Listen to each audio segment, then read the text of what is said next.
बिस्मिल्लाहिर्रहमानिर्रहीम। अस्सलाम वालेकुम डियर स्टूडेंट्स, कैसे हैं आप सब। उम्मीद है आप सबके साथ बिल्कुल खैरियत से होंगे।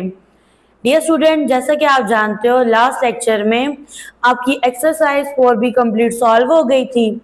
आज के लेक्चर में मल्टीपल चॉइस क्वेश्चंस और डेफिनेशंस को डिस्कस करेंगे। तो ओपन कर लें बुक का पेज नंबर 75। लेक्चर को स्टार्ट करने से पहले अगर आप मेरे चैनल पे न्यू हैं तो चैनल को कर दें जल्दी से सब्सक्राइब, वीडियो को लाइक शेयर एंड कमेंट कर दें, बेल के आइकन को प्रेस कर दें ताकि मेरे आने वाली तमाम वीडियोस का नोटिफिकेशन आप तक पहुंच जाए। तो यहाँ पे देखो लिखा है select the correct answer from the given options. अब देखिए ये आपके पास एक स्टेटमेंट है और इसके 4 ऑप्शंस हैं। आपने इसको अंडरस्टैंड करना है और करेक्ट ऑप्शन को चूज करना है। अब यहाँ पे देखो फर्स्ट पार्ट है, इसमें लिखा है HCF ऑफ 2000 एंड 3000 इज। अब देखो आपके पास है 2 नंबर्स हैं, एक है 2000 और दूसरा है 3000। तो डियर स्टूडेंट आपने इन 2 नंबर्स का हाईएस्ट कॉमन फैक्टर फाइंड करना है। तो चलते हैं इसके सॉल्यूशन की तरफ। तो डियर स्टूडेंट यहाँ से ना आपने इन नंबर्स के फैक्टर्स को फाइंड कर लेना है। अब 2000 एक इवन नंबर है, इसमें टेबल जाएगा 2 का टेबल 2 पे जाएगा 1 टाइम 30 एज इट इज आ जाएंगे। फर्दर अब आप 2 का टेबल लेके जाओ 10 पे तो 2 5 10 होता है, 20 एज इट इज आएंगे। नेक्स्ट स्टेप में आप 2 का टेबल लेके जाएं, 2 2 4 होता है, ये 5 है। तो यहाँ से 1 बच गया जो कि नेक्स्ट डिजिट पे क्या ही चला जाएगा, नंबर बनेगा 10, 2 5 10 हो जाएगा, 0 एज इट इज आ जाएगा। ठीक है, फर्दर अगेन टेबल जाएगा 2 का, यहाँ से 2 1 2 हो जाएगा, 2 का टेबल 5 पे जाएगा 2 टाइम, यहाँ से 1 बच गया जो कि नेक्स्ट डिजिट पे कैरी जाएगा, ये बनेगा 10, तो 2 5 10 हो जाएगा। अब यहाँ पे ना आप टेबल लेके जाओगे 5 का, 5 2 10 हो जाएगा। अब ये नंबर 12 था, तो 12 में से 10 को माइनस करो तो आपके पास 2 रह जाता है और ये नेक्स्ट डिजिट पे कैरी जाएगा, नंबर बनेगा 25। 5 का टेबल 25 पे जाएगा 5 टाइम, अगेन टेबल जाएगा 5 का, 5 5 25 एंड 5 1 5 हो जाएगा। तो यहाँ पे ना 1 बाय 1 ये सारे फैक्टर्स राइट कर लें। अब यहाँ पे देखो 2 कितने टाइम है, 4 टाइम है, तो आप यहाँ पे लिखो 2 और इसकी पावर लिख दो 4। फिर सेम यहाँ पे देखिए 5 कितने टाइम है, 3 टाइम है, तो इस तरह से इसको राइट कर लें। ठीक है, फर्दर यहाँ पे जी आपके पास 3000, ये एक इवन नंबर है, इस पे टेबल जाएगा 2 का टेबल 3 पे जाएगा 1 टाइम, यहाँ से 1 बच गया, ये बन गया 10, 2 5 10 हो जाएगा और 2 0 एज इट इज आ जाएंगे। ठीक है, फर्दर आपने टेबल लेके जाना है 2 का 15 पे जाएगा 7 टाइम, 1 बच गया, ये बन गया 10, तो 2 5 10 हो जाएगा, 0 एज इट इज आएगा। अगेन टेबल जाएगा 2 का, यहाँ पे देखो 2 3 6, 1 बच गया, ये नेक्स्ट डिजिट पे कैरी जाएगा। 2 का टेबल 15 पे जाएगा 7 टाइम, यहाँ से 1 बच गया, ये बन गया 10, तो यहाँ से ना 2 5 10 हो जाएगा।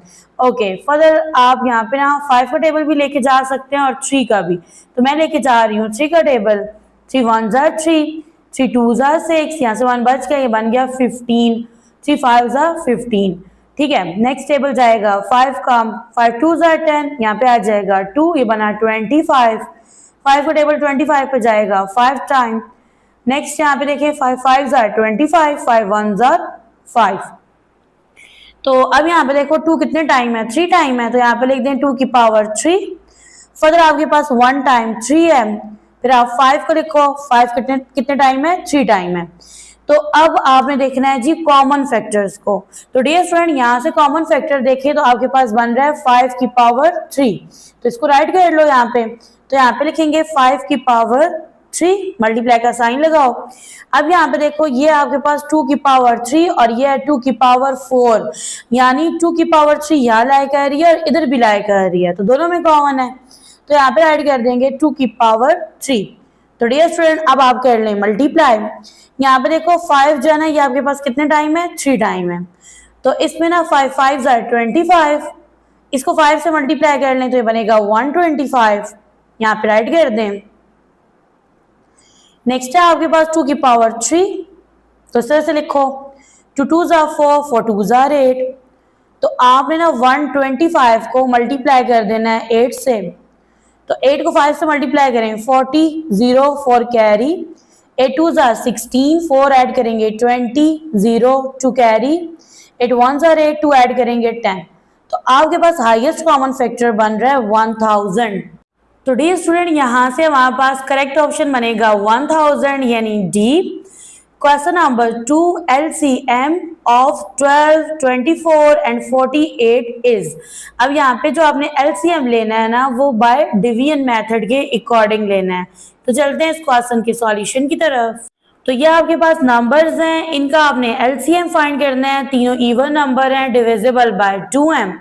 तो यहाँ पे राइट कर देंगे 2 को, 2 का टेबल 12 पे जाएगा 6 टाइम, कोमा लगाएंगे। 2 का टेबल 2 पे जाएगा 1 टाइम, 4 पे जाएगा 2 टाइम, कोमा लगा देंगे। 2 का टेबल 4 पे जाएगा 2 टाइम, 8 पे जाएगा 4 टाइम। अगेन टेबल लेके जाएंगे 2 का टेबल 6 पे जाएगा 3 टाइम, 12 पे जाएगा 6 टाइम, 2 पे जाएगा 1 टाइम, 4 पे जाएगा 2 टाइम। नेक्स्ट आप टेबल लेके जाएं 2 का, तो 3 एज इट इज आएगा, ठीक है। 2 का टेबल 6 पे जाएगा 3 टाइम, 12 पे जाएगा 6 टाइम। नेक्स्ट आप टेबल ले जाएं 3 का, 3 1 जार 3, यहाँ पे भी 1 आएगा, 3 2 जार 6 हो जाएगा और अब टेबल जाएगा 2 का। अब ये जो आपके पास फैक्टर्स बने हैं ना, इनको आपने मल्टीप्लाई कर लेना है। तो फर्स्टली आप यहाँ पे ना 1 बाय 1 सारे फैक्टर्स राइट कर लें, ठीक है। नेक्स्ट स्टेप में देखें 2 2 जार 4, 4 2 जार 8, 8 3 जार 24, 24 को 2 से मल्टीप्लाई करेंगे 48 आएगा। तो यहाँ से ना आपके पास LCM बनेगा 48। तो यहाँ से आपके पास ना करेक्ट ऑप्शन है A 48। नेक्स्ट है आपके पास what is the smallest number which must be added to 1000 to make it divisible by 300। तो यहाँ पे देखो आपने एक स्मॉलेस्ट नंबर फाइंड करना है, ठीक है, जिसको 1000 में ऐड किया जाए तो वो नंबर डिविजिबल बाय 300 हो। तो यहाँ तो डियर स्टूडेंट, इस क्वेश्चन को सॉल्व करने का सबसे इजी मेथड ये है कि आप इस नंबर को ना डिवाइडेड बनाएं, इसको डिवाइजर बना दो, ठीक है। पहले ये स्टेप करें। तो डियर स्टूडेंट यहाँ पे देखें 300 का टेबल जाएगा 3 टाइम, ठीक है। तो यहाँ पे आ जाएगा जी आपके पास 900। अब ये 2 0 तो एज इट इज आ जाएंगे, 10 में से 9 गया 1 रह गया। अब देखिए 300 का टेबल तो 1 पे जाता नहीं है, ठीक है। तो यहाँ से ना आपके पास ये वाला जो नंबर निकला है ना रिमाइंडर, आपने एक्सरसाइज 4B में भी क्वेश्चंस को इसी तरह से सॉल्व किया था। तो डियर स्टूडेंट, जो आपके पास रिमाइंडर आता था आप उसको माइनस करते थे डिवाइजर में से। अब यहाँ पे देखो डिवाइजर क्या है 300 है और रिमाइंडर क्या बना है 100, माइनस कर दें क्या बनेगा 200। तो बस अब इसी नंबर को आपने ऐड कर देना है डिवाइडेंड में।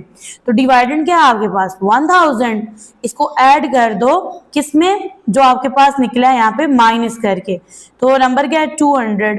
तो अब यहाँ पे देखिए आपके पास नंबर बन रहा है 1200। तो डियर स्टूडेंट 1200 डिविजिबल है 300 पे, आप करके देख सकते हैं। अब यहाँ पे देखो, यहाँ पे लिख दो 1200, यहाँ पे ऐड कर दो 300, 300 का टेबल जाएगा 4 टाइम, यहाँ पे आ जाएगा 1200, माइनस करेंगे रिमाइंडर 0 आएगा। तो डियर स्टूडेंट आपके पास जो आंसर है ना वो बनेगा 200, ठीक है।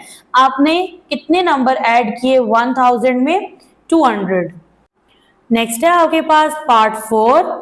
अब इसकी स्टेटमेंट है the HCF of 2 numbers is 15 and LCM is 210। दो नंबर्स हैं जिनका LCM 15 है, सॉरी HCF 15 है, LCM कितना है 210। What is the second number if one of them is 30। अब देखो दो नंबर्स हैं, उनका LCM और HCF गिवन है, साथ ही फर्स्ट नंबर भी गिवन है, सेकंड नंबर आपने फाइंड करना है। तो चलते हैं इस क्वेश्चन की सॉल्यूशन की तरफ।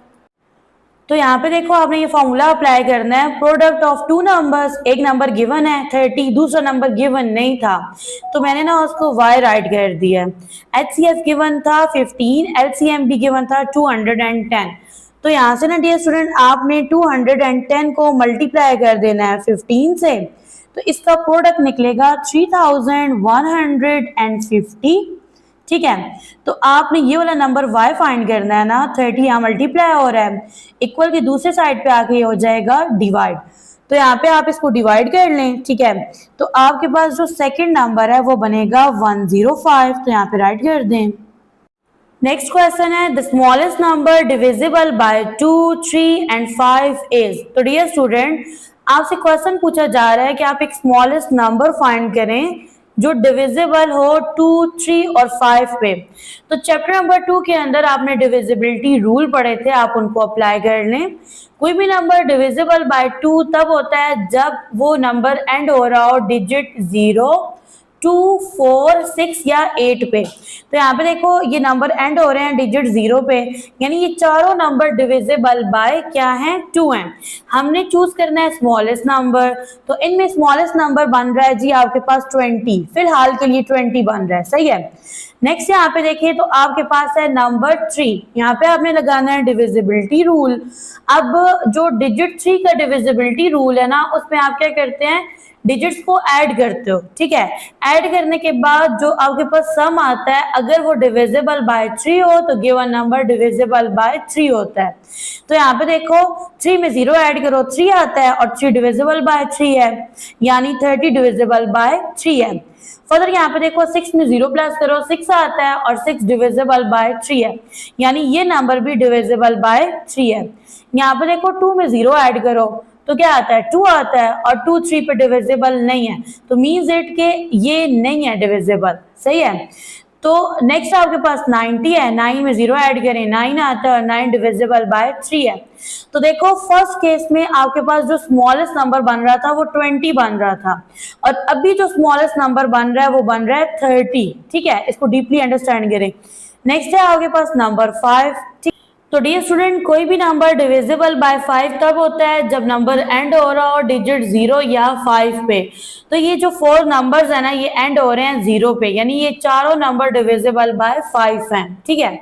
अब यहाँ पे देखो तो ये चारों नंबर डिविजिबल बाय 2 और 5 हैं, लेकिन इनमें से एक नंबर है 20, ये डिविजिबल बाय 3 नहीं है।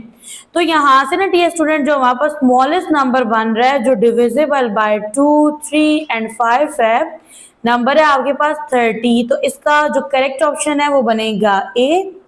नेक्स्ट है आपके पास the factors of 75 are.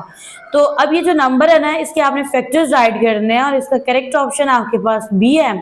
Factors mean यानी गिवन नंबर, इस नंबर को ना कंप्लीटली डिवाइड करे, रिमाइंडर 0 दे।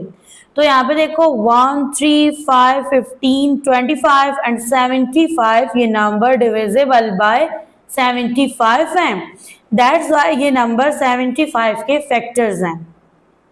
नेक्स्ट है आपके पास पार्ट 7, इसमें लिखा है out of the LCM and HCF of any pair of numbers, यानी कोई भी आपके पास नंबर्स का पेयर है, ठीक है, आप उसका एलसीएम लेते हो, एचसीएफ लेते हो, which of the following statement is true, तो कौन सी स्टेटमेंट जो है उसके अकॉर्डिंग ट्रू है। तो डियर स्टूडेंट, अब ना इसका जो करेक्ट ऑप्शन है वो ए, बी और सी है, ठीक है, और ये नहीं है, ये डी पार्ट जो नहीं, मैं अकॉर्डिंग टू जो आपकी बुक में की दी गई है ना उसके अकॉर्डिंग मैंने ये वाला मार्क किया है, लेकिन जो करेक्ट ऑप्शन है वो ए भी है, बी भी है और सी भी है। देखो जब आप दो नंबर्स हैं उनका एलसीएम या एचसीएफ ले रहे हो, ठीक है, तो उसमें क्या होगा कि एचसीएफ लेस देन एलसीएम भी हो सकता है। अब एलसीएम जो है वो ग्रेटर हो सकता है एचसीएफ से, इसके अलावा एचसीएफ इक्वल हो सकता है एलसीएम के सम टाइम, यानी कुछ केसेस में। तो आपके पास करेक्ट ऑप्शन ए, बी और सी बनेगा। नेक्स्ट है आपके पास बुक का पेज नंबर 76, इसमें आपके पास समरी है चैप्टर नंबर 4 की। अब ये आपके पास ना कुछ डेफिनेशंस हैं, इंपॉर्टेंट पॉइंट्स हैं जो कि एमसीक्यूज में या एज अ डेफिनेशन के तौर पे क्वेश्चन आता है एग्जाम में। सबसे फर्स्ट में आपके पास फैक्टराइजेशन। अब द टर्म फैक्टराइजेशन क्या है, तो इसमें आप क्या करते हो, ब्रेक डाउन करते हो होल नंबर को उसके फैक्टर्स के अंदर। जैसे फॉर एग्जांपल मेरे पास एक नंबर है 15, मैं इसकी फैक्टराइजेशन करूंगी, ठीक है, इसको ब्रेक डाउन करूंगी और इसको कन्वर्ट कर दूंगी इसके फैक्टर्स में। तो अब ये एक ओड नंबर है, इस पर चिका टेबल जाएगा, 3 5 15, 5 1 5, नंबर ब्रेक डाउन हो गया और ये इसके फैक्टर्स बन गए। तो इसकी प्रॉपर डेफिनेशन ये बनेगी, the process of breaking down a whole number into its factor. Example मैंने आपको दे दिया है। नेक्स्ट है आपके पास प्राइम फैक्टराइजेशन। अब देखिए प्राइम फैक्टराइजेशन का मतलब ये होता है कि आप प्राइम नंबर्स का टेबल लेके जाते हो। प्राइम नंबर्स वो नंबर्स होते हैं जिनके एग्जैक्टली 2 फैक्टर्स होते हैं, एक 1 होता है और दूसरा नंबर इटसेल्फ होता है। जैसा कि यहाँ पे देखें, ये आपके पास ना एक नंबर है जी आपके पास 28, ठीक है। अगर मैं इसकी फैक्टराइजेशन करूं तो यहाँ पे ना 4 का टेबल जा सकता है, 4 7s are 28, 7 1s are 7, लेकिन यहाँ पे लिखा है प्राइम फैक्टराइजेशन करेंगे, यानी कि आप प्राइम नंबर्स का टेबल लेके जाएं। तो अब यहाँ पे देखो 4 तो प्राइम नहीं था, मैं ले गई टेबल, 4 तो कंपोजिट नंबर है। अब मैं यहाँ पे लिखती हूँ 28, ठीक है, इसकी प्राइम फैक्टराइजेशन करती हूँ तो इसमें देखो 2 1s are 2, 2 4s are 8, 2 7s are 14, 7 1s are 7। तो ये जो फैक्टर्स इसके बने हैं ना, ये प्राइम फैक्टर्स हैं, इनके एग्जैक्टली 2 फैक्टर्स हैं, ठीक है, नंबर है 2 और 7। तो यहाँ पे इसकी प्रॉपर डेफिनेशन ये है कि representing a number as a product of its prime factor, यानी कि नंबर इस तरह से रिप्रेजेंट होता है, आप जो है उसके प्राइम नंबर्स का प्रोडक्ट लेते हो। देखो 2 को 2 से मल्टीप्लाई करो क्या आएगा 4, 4 को 7 से मल्टीप्लाई करें तो क्या बनेगा नंबर 28। नेक्स्ट टॉपिक है आपके पास इंडेक्स, ठीक है। अब देखिए ब्रैकेट के अंदर क्या लिखा है, इंडेक्स को आप पढ़ सकते हो एक्सपोनेंट, ऑर्डर, पावर। तो यहाँ पे लिखा है a small number written to the upper right of a base number. देखो फॉर एग्जांपल मैं यहाँ पे 2 राइट करती हूँ, अब ये जो 2 है ना ये बेस है, और इसकी राइट साइड यानी यहाँ पे ना आप जो नंबर लिखते हो ना इसको कहते हैं इंडेक्स, एक्सपोनेंट, ऑर्डर, पावर। तो ये इंडिकेट करता है कि आपके पास जो गिवन नंबर है वो कितने टाइम मल्टीप्लाई हो रहा है बाय इटसेल्फ। देखिए यहाँ पे 2 है ना, इसकी पावर क्या है 7 है। अब 2 बेस है और इसका जो इंडेक्स है वो 7 है, आपने 2 को 7 टाइम मल्टीप्लाई करना है, यानी यहाँ पे 2 को राइट करना है कितने टाइम 7 टाइम। नेक्स्ट आपके पास है इंडेक्स नोटेशन। तो यहाँ पे लिखा है a compact way to express repeated multiplication, ठीक है। इंडेक्स नोटेशन में क्या होता है कि आपके पास कुछ नंबर्स होते हैं, सेम नंबर्स होते हैं, बार बार रिपीट हो रहे होते हैं, तो आप क्या करते हो उनको राइट कर देते हो इंडेक्स नोटेशन में। जैसे मैं यहाँ लिखती हूँ 3 मल्टीप्लाई 3 मल्टीप्लाई 4 मल्टीप्लाई 4 मल्टीप्लाई 5, ठीक है। तो इंडेक्स नोटेशन में मैं देखूंगी यहाँ से बेस क्या बनेगी 3, ठीक है, और ये कितने टाइम है 2 टाइम, मल्टीप्लाई का साइन लगाएंगे, फिर 4 को लिखेंगे, 4 कितने टाइम है 2 टाइम, मल्टीप्लाई 5 ये 1 टाइम है। तो यहाँ पे ना इसका इंडेक्स लिखो ना लिखो एक ही बात है। नेक्स्ट आपके पास है प्राइम नंबर। तो प्राइम नंबर्स वो नंबर होते हैं जिसके एग्जैक्टली 2 फैक्टर्स होते हैं, एक नंबर खुद होता है यानी इटसेल्फ होता है, और दूसरा उसका फैक्टर होता है 1। जैसे अगर मैं यहाँ पे लिखती हूँ 17, ये एक प्राइम नंबर है और इसके एग्जैक्टली 2 फैक्टर्स हैं, एक है 1 और दूसरा है आपके पास 17। नेक्स्ट आपके पास है कंपोजिट नंबर। तो जो कंपोजिट नंबर होता है ना उसके 2 से ज्यादा फैक्टर्स होते हैं। जैसे अगर मैं यहाँ पे राइट करती हूँ नंबर 4, तो इसके फैक्टर है जी 1 है, फिर 2 है, फिर 4 है, तो देखो इसका टोटल कितने फैक्टर्स हो गए 3। यानी ऐसा नंबर जिसके 2 से ज्यादा फैक्टर्स होते हैं ना वो कंपोजिट नंबर होता है। नेक्स्ट टॉपिक है आपके पास हाईएस्ट कॉमन फैक्टर। तो डियर स्टूडेंट आपके पास ना 2 नंबर्स हैं, फॉर एग्जांपल एक है 48 और दूसरा है 64। आपने इन दोनों नंबर्स के फैक्टर्स को फाइंड करना है, फिर आपने कॉमन फैक्टर्स निकालने हैं, उनको मल्टीप्लाई करना है, उनसे एक नंबर बनता है जिसको नेम दिया जाता है हाईएस्ट कॉमन फैक्टर का। नेक्स्ट टॉपिक है आपके पास लीस्ट कॉमन मल्टीपल। तो अब इसमें आप क्या करते हो, आपके पास 2 नंबर हैं, जैसे एक 6 ले लेते हैं दूसरा 8 है, तो आपने क्या करना है 6 और 8 के मल्टीपल्स को राइट करना है। राइट करने के बाद आपने चूज करना है लीस्ट कॉमन मल्टीपल, यानी सबसे छोटा कॉमन मल्टीपल, ठीक है। और इसमें ना देखो हाईएस्ट कॉमन फैक्टर, इसमें आप नंबर्स के फैक्टर्स को राइट करते हो, लेकिन इसमें आप नंबर्स के मल्टीपल्स को राइट करते हो। नेक्स्ट टॉपिक है आपके पास प्रोडक्ट रिलेशन। तो इसमें ना आपके पास एक फॉर्मूला होता है कि आपके पास ना 2 नंबर्स का जो प्रोडक्ट होता है वो इक्वल होता है HCF मल्टीप्लाई LCM के। नेक्स्ट टॉपिक है आपके पास की इनसाइट्स, ठीक है। अब इसमें देखें जब आप LCM लेते हो प्राइम फैक्टराइजेशन के मेथड से, तो उसमें आप क्या डिटरमिन कर रहे होते हो, आप हाईएस्ट पावर ले रहे होते हो तमाम प्राइम फैक्टर्स की, ठीक है। यानी कि आपने ना जब LCM फाइंड करना होता है बाय प्राइम फैक्टराइजेशन के मेथड से, तो उसमें आप हाईएस्ट पावर लेते हो तमाम प्राइम फैक्टर्स की, ठीक है। और जब आप HCF फाइंड करते हो बाय प्राइम फैक्टराइजेशन से, तो उसमें आप लोएस्ट पावर लेते हो कॉमन प्राइम फैक्टर की। आई होप डियर स्टूडेंट आज के लेक्चर से आपने बहुत कुछ सीखा होगा, अंडरस्टैंड किया होगा। अगर आपका कोई क्वेश्चन है तो आप कमेंट कर सकते हैं, नहीं तो मेरा नंबर भी गिवन है, आप मैसेज कर सकते हैं। यहाँ पे होता है हमारा आज का लेक्चर एंड इसके साथ ही चैप्टर नंबर 4 कंप्लीट हो चुका है। नेक्स्ट लेक्चर में इंशाल्लाह चैप्टर नंबर 7 को स्टार्ट करेंगे।